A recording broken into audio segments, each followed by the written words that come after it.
السلام عليكم. ترأس صاحب سمو الملكية الأمير مولاي رشيد رئيس مؤسسة المهرجان الدولي للفيلم بمراكش مساء اليوم حفل عشاء أقامه صاحب الجلالة الملك محمد السادس نصره الله بمناسبة الافتتاح الرسمي للدورة 19 للمهرجان الدولي للفيلم بمراكش. ولدى وصول صاحب السمو الملكي الأمير مولاي رشيد إلى قصر المؤتمرات استعرض سموه تشكيلة من القوات المساعدة التي أدت التحية لسموه قبل أن يتقدم للسلام على سموه يكون من وزيرة الاقتصاد والمالية السيدة نادية فتاح، ووزيرة السياحة والصناعة التقليدية والاقتصاد الاجتماعي والتضامني السيدة فاطمة الزهراء عمور، ووزير الشباب والثقافة والتواصل السيد محمد مهدي بن سعيد. كما تقدم للسلام على سموه ولجهة مراكش آسفي عامل عمالة مراكش ورئيس مجلس جهة مراكش آسفي ورئيسة جماعة مراكش ورئيسة مجلس عمالة مراكش ورئيس المجلس الجماعي المشور القصبة. وتقدم أيضا للسلام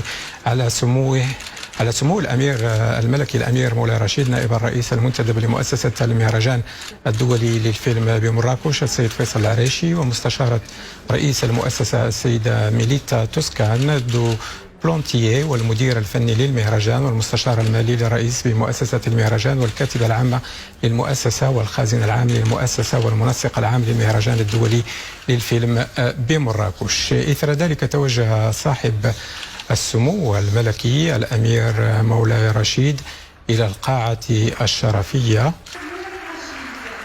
حيث قدمت لسموه لجنة التحكيم إلى جانب النجوم العالميين الحاضرين في هذه التظاهرة والشركاء الأجانب والوطنيين.